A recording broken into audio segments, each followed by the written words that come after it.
a few people come to mind, and one person in particular, where like the problems that they have are so deep rooted. Mm-hmm.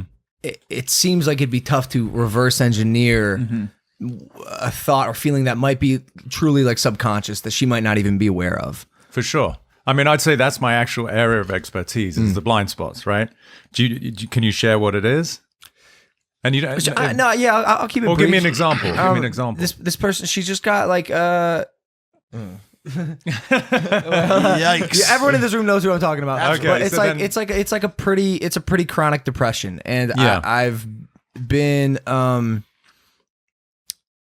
I've seen it and witnessed it firsthand. Yeah. And it's scary. Yeah, Because yeah. there's nothing I can say or do to get them out of the rain. Right. No, I get it. And first of all, I see how much you care about this person, which is beautiful. And that's one of the containers to help. So depression is if you look at the energy and the emotion of depression, there's a heaviness, right? People aren't feeling motivated. They're not excited for their life. There's a lethargy, there's an apathy, and there's normally a resignation. So think about the energy of heaviness.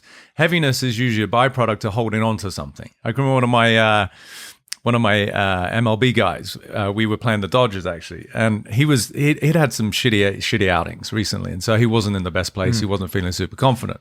So because I was accountable for the mindset of the team, I went up to him. I said, how you doing? And he said, I'm hanging in there.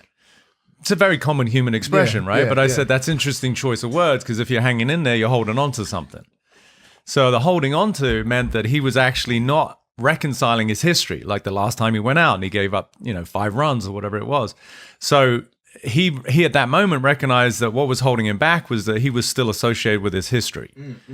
Right now, so I said, you remember the movie Men in Black, Will Smith? They wave that wand and you forget that you saw these aliens and whatever. I said, if I could get rid of your memory, where's your fucking problem? Yeah. Right? So with this person you're talking about, depression is where we haven't reconciled, we haven't processed emotionally something from a long period of time. So similar to what I was saying about the MLB guy who for 30 years had been making his mum wrong, that's a lot of heaviness in his system. Yeah. Now, he was still functional. He's making millions of dollars on a mound. So similarly, I promise you that whoever this person is, she's holding on to something that she hasn't reconciled. Think about it physiologically. If you eat some heavy food, but you don't digest it properly, you got sour belching, you're bloated, you feel kind of heavy and shitty. That's just something physical. But think about it emotionally and psychologically. You got something that happened to you 10, 20, 30 years ago that you haven't actually processed. That is going to create a heaviness in your system.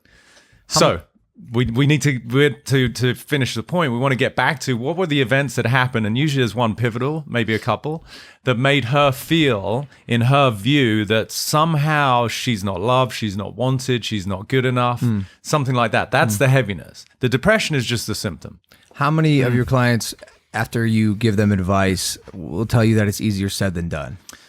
A lot. I use the expression, it's simple, it's not easy.